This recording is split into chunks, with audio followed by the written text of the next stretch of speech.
Hello everyone, Assalamu alaikum. It's me Mohammad Sami Talukdar and welcome back to my another new video. তো guys আজকে আমি চলে আসলাম এই ছবিটি আঁকতে।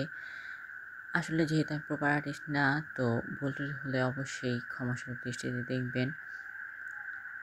আর আমি যতটুকু পারি ততটুকু করার ট্রাই করি। তো এখানে আমার এই আর্টটা করার জন্য যা যা প্রয়োজন তা আমি এখানে নিয়ে নিলাম।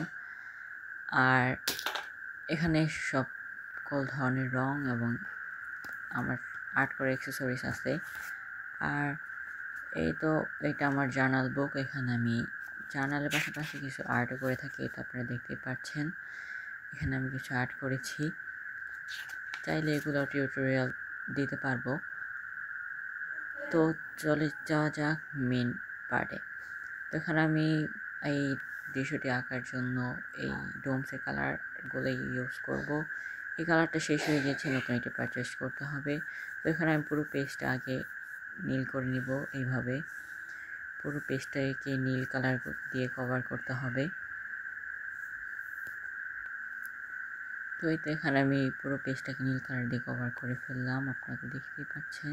তো এরপর আমি মেঘ আঁকার জন্য এই সাদা ডোমসের সাদা কালারটা ইউজ করে মেঘগুলো এঁকে নিব এইভাবে রাব করে।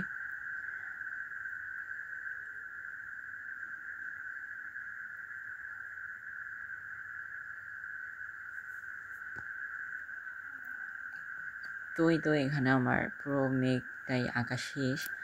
তো আসলে আমি দৃশ্যটা করব হচ্ছে অনেকগুলো গাছের মাঝে আকাশটি দেখা যাচ্ছে এরকমই একটা দৃশ্য। তো এখন আমি ওই দৃশ্যটা আঁকার জন্য চারদিকে কালো এবং সবুজ কালার ইউজ করে একটি গাছের যেই শেপ আর কি, যেমন দেখতে হয় এরকম প্রকৃতি, তেমনই একটি শেপ নিয়ে এঁকে নিচ্ছি। এখানে আমি কালো কালার ইউজ করার পরে আবার সবুজ কালার দিয়ে পুরোটা কভার করে নিলাম। এই তো দেখতেই পাচ্ছেন আমি সবুজ কালার দিয়ে পুরোটা কভার করে নিয়েছি। আসলে এখানে আমি কিছু কিছু কালার বানিয়ে নিয়েছিলাম মিশিয়ে।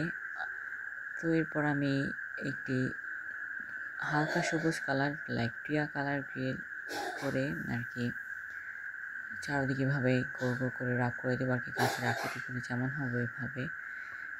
আসলে যেহেতু আমি প্রপার আর্টিস্ট না, তাও একটু রিয়েলিস্টিক করার জন্য এগুলা করছি। জানি না কতটুকু পারি, তবে আমার পক্ষে যতটুকু করা সম্ভব হয় আমি ততটুকু করার চেষ্টা করি। তো এরপর একদম লাইট গ্রিনটা নিয়ে চারদিকে আবারও রাব করে নিচ্ছি। তো এরপর একটু হলুদ আমি গাছের একদম আগায় দিয়ে দিব, যাতে মনে হয় যে রৌদ্রের আলোতে পাতাগুলি একদম জ্বলজ্বল করছে, এরকম একটা দৃশ্য। তো এরপর আমার এই হলুদ এই কাজ করাটাও শেষ, অলমোস্ট প্রায় শেষের দিকে। তারপর আমি সবুজ একটি কালার নিয়ে আর কি একদম লাইট। তো এই এখানে আমার দৃশ্যের ফাইনাল লুক। যদি ভালো লাগে থাকে অবশ্যই একটু like comment share subscribe YouTube channel, Facebook page. আর অবশ্যই বলে যাবেন দৃশ্যটি কেমন হয়েছে। যদি ভালো লাগে থাকে কমেন্টে বলে যাবেন, আর যদি কোনো ভুল টুল থেকে থাকে তাও কমেন্টে বলে যাবেন।